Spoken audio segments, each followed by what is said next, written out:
Yeah, just go ahead, Senator. Akala ko ba ang ICI is an independent body? Pagka independent, gagawin niya sa sarili niya, di ba? Tama. Opo, ang ano po is yung Teka pagtulong. muna, Opo. sumagot ka lang. Opo, Senator. Independent, di ba? Opo. Ba't kinakailangan siyang humingi ng tulong sa mga fiscal ninyo, prosecutors? That is not being independent. Okay. Tama? We submit to your wisdom, Your Honor. Of course. Kasi nga, tingnan mo yung creation niya. It should be an sa pangalan pa lang, independent, ano na yun, Che? ICI. Independent Commission on Infrastructure.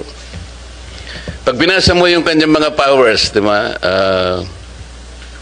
this is something that also the senators will, one way or the other, discuss probably in the course of time.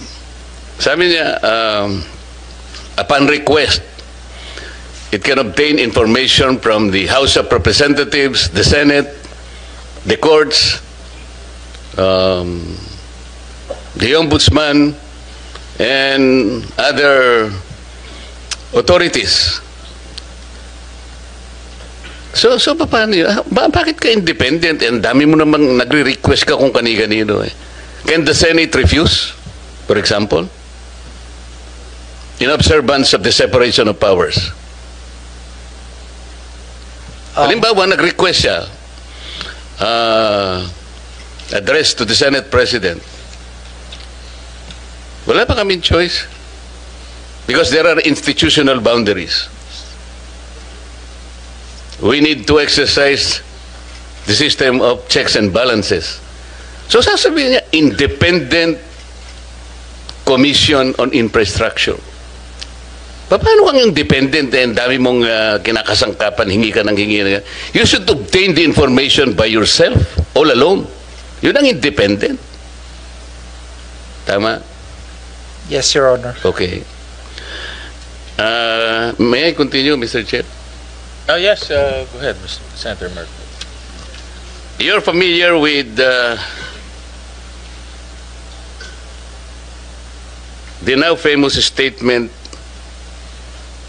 sometimes you have to bend the law to please our people. You're familiar with that? Not so familiar with that, Your Honor. How come you're not familiar with that?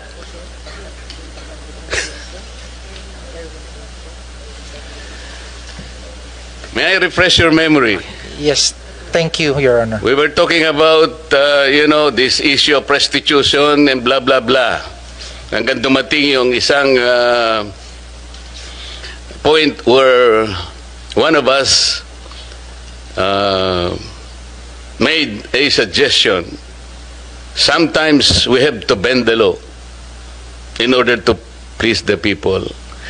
And he asked the former Secretary of Justice for affirmation. Am I correct, Mr. Secretary? And the Secretary said, yes, sir. You agree with the affirmation of the Secretary of Justice? I do not agree. Thank you. I do not agree because basically in implementing the law, there are positions you can take, but bending the law is not one of them, Your Honor. Buti na lang ganyan ang sinagot mo. Kasi sa ibang mga interview, sinasabi niya, bending the law is okay, basta wag lang breaking the law. How can you accept that kind of statement? You cannot bend the law. No one is above the law, sabi pa nga natin.